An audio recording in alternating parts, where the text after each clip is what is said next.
All right, guys, it's the next day. I'm still working on this Dana 30 front axle, and I'm finishing up the last couple of things I have to do to it before it's time to get the Grand Cherokee up on jack stands. I forgot to turn on the camera to show you the first part of this process, but let me flip the camera around. I'll show you what we're doing. This had a Zeppa style, I don't think I'm saying that right, or a Zeppa style yoke on here, and I'm changing it to a traditional yoke with the U-bolts.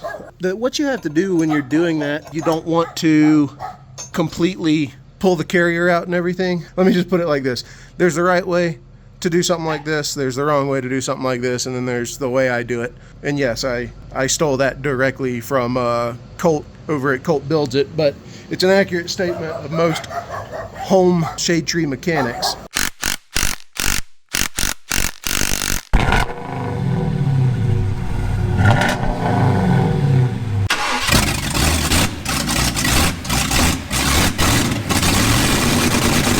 So what you want to do with the old yoke still on it, you want to put a dial indicator, an inch-pound dial indicator on it, and then you want to just see how many inch-pounds you get until it starts moving, right?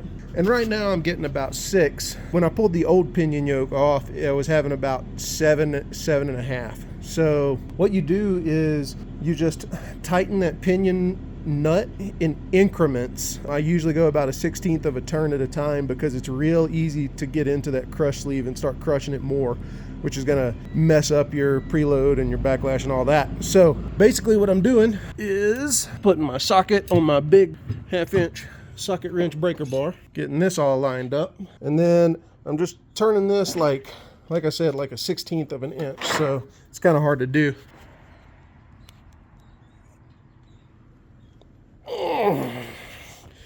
So about like that, and then we'll pull all this off and measure again.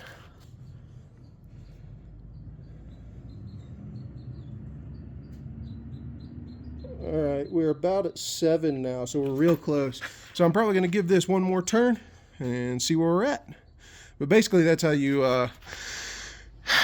when you have one of the axle styles with a crush sleeve in it, and you don't want to pull the carrier and replace everything. I'm not saying this is the right way to do it. I'm saying this is a way to do it. And a lot of people have good results this way, but do understand that, you know, if you over tighten that nut, you can end up destroying your gears and everything. So do this at your own risk. This is, like I said, right or wrong, this is the way I'm doing it. Oh, and FedEx, just so you realize, so right now I have, I think 235 65 17s on here, and these are actually in really good shape. I'm probably going to throw them up on Marketplace. I think I have less than 1,000 miles on these tires. I got new meats. So these are 265 70 17s. It's a metric about a 32, like 31.7 or something like that. But anyway, Nitto Ridge Grapplers. These are going to be the new tires on the Grand Cherokee. Let's take a look real quick. Oh man, that's gonna be awesome. And as you can see, definitely gonna need that lift to support those tires. All right, guys, so it's been like 3 days I've been working on this. Finally time to get this thing up on lifts. So here we go. I said lifts, I meant jack stands. I wish I had a lift.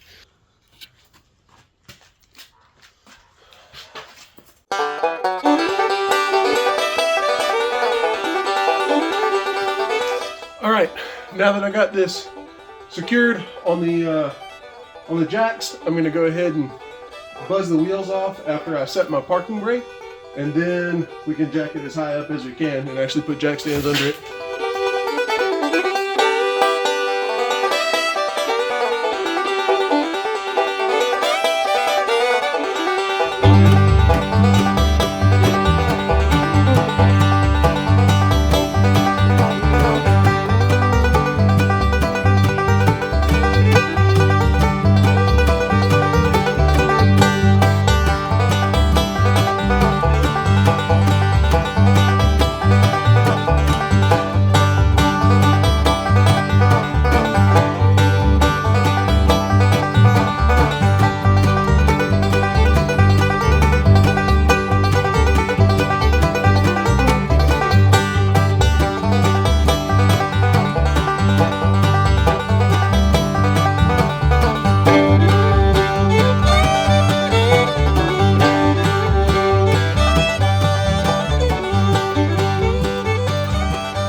right, now comes the fun part of just disconnecting everything that attaches the axle to the vehicle and dropping it out. So, time to get started on that. All right, guys, so I've disconnected the sway bars. I have mostly untethered. I got to pull that last clip right there to untether the speed sensor, or I'm sorry, the ABS sensor from the brake lines, because the brakes are staying with the Jeep. The ABS sensor is going with the axle. I've got ABS sensors on the other axle. Disconnected the steering linkage. Basically everything except the control arms. I've disconnected the shocks. So you can see everything except the control arms are separated. The springs are just about to fall out. So basically now I'm going to pull the control arms after I untether those last couple of things, and then we're going to drop this bad boy. Well, guys, I started removing springs, and you know, I think it was time for a new axle purchase. So I guess it's a good thing we're doing this axle swap. Good Lord, man, that's kind of scary. So I got the front axle pulled out. I went ahead and pulled a couple of unit bearing or hub bolts. I got those right here. So I'm going to throw on the hub, the driver's side hub, right over here. Then once that's done, I'll roll this axle under here and try to get this one out of the way, and we'll work on getting it stabbed. All right, guys, I've been at it for hours. It's after 5 p.m. where I'm at. So, unfortunately, I didn't film a bunch of the stuff that I was going to film just because I was running short on time. Tomorrow I got to go back to work, and I'm going to be working for the next 4 days. So I was just trying to get this so that it wasn't just basically completely apart in my driveway. At least I want to be able to throw the tires back on it. So I got the springs in and the new spring centering caps, as well as the rubber spring isolators. Got the new shocks in, got all 4 control arms in on the front, got my brakes reinstalled. So I still have to hook up my steering. I still have to put on my track bar. I think I'm gonna just attach the drive shaft real quick, because it won't take long to knock that out, and throw some tires on it, and then I think I'm gonna be done for the day. So yeah, it's been a long day, man. I started working on this about 9. Like I said, it's after 5 now. I'm ready to hang out and watch some YouTube and just, you know, chill on the couch. But really good progress. I think what I'm going to do when I get inside, I'm going to make a punch list of all the things that I need to finish up on this, like adjust my control arms. Like I said, tighten, make sure everything's tight, put oil in the diff. I'm just going to do a whole punch list, run through it. That way, on my next round of days off, I can go ahead and spend half a day knocking out all this stuff on the front end, and the front end will be done. Then I can move on to the back. Once I get the back done, then we can go ahead and see about getting these new tires mounted. So that's where we're at for now. Anyway, thanks for watching, guys. Well, I say that like I'm going to end the video here. For me, it's the end of the video for a week, but I guess y'all are going to see me here in about 5 seconds next week. So see you shortly. Hey everybody, Joey from Booney's Garage. So it's a new week for me. Should have been just a second for you. And I'm still working on my my front axle. I finally got to a point last week where I just couldn't go anymore, and I had to start getting ready for, you know, taking care of the weekly stuff that you have to in a family household, as well as getting ready for work the next week. So I went ahead and made a punch list of all the things I got to do. So let's go over it real quick. All right. So I've got to tighten my hub bolts, tighten my brake calipers, route my brake lines, route and connect my ABS sensors, connect my steering, connect my track bar and center my axle, connect sway bars, center wheels and wheel well, ensure axle is square to the frame, set my pinion angle, tighten my control arms, set toe, and install the axle vent. Now this is all the stuff I still got to do on my front axle, and then I can switch to my back axle. I'm probably going to get like 90% of this done and then go ahead and move on to the back axle. I usually like to wait, so I think I'm going to get my back axle taken care of and under the car, and then I'm going to be squaring my axles, setting pinion angles, and then tightening control arms, and there's no point in setting toe till I do all that. So installing the axle vent is on the list this morning. tightening hub bolts, brake calipers, routing brake lines, routing ABS sensors. All of that is going to be done first. Then I'll connect the steering and connect the track bar. Well, I probably will wait on connecting the track bar because I want to center the axle and get all my sway bars set. Get all my control arms set before I center my axle and connect the track bar. I'll be starting on that stuff, marking it off as I go, and once I get some of this stuff knocked out, we can start working on the back axle. All right, guys, so I'm under the Jeep now, and I'm measuring to make sure the axle's centered. Actually, if you look at that spring, it may be hard to see in this, but it's a little bent, so the other side is straight up and down.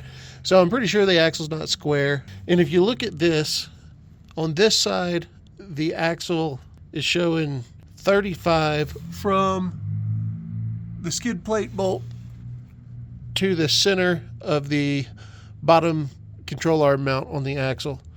And then let's see if I can do this. This is going to be a little difficult.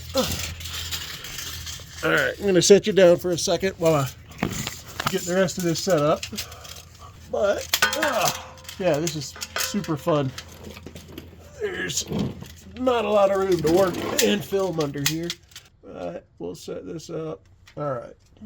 So to lengthen or shorten control arms, what you're going to do is remove your control arm nut, or well, nut and bolt. And then once you get that removed, you're going to take the, let's see if this works.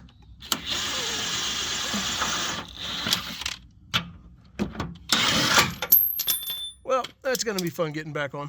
But what you're going to do is you're going to just, well, I'll get that pulled down, and then you're going to just thread this out a little bit to give you a little more room. That's all there is to it, really. I think what's holding me up is, yeah, I'm on the control arm with my jack. So I'll get that taken care of, unthread that a little bit, and reinsert it, line everything up, and see if that fixes my angle.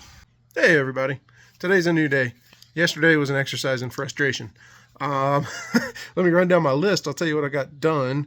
I tightened my hub bolts, tightened my brake calipers, I routed my brake lines and my ABS sensor lines, as well as connected them. Connected the steering, I centered the centered the axle, connected the track bar, connected sway bar, centered the wheels in the wheel well, ensured that the axle was square to the frame, the front axle.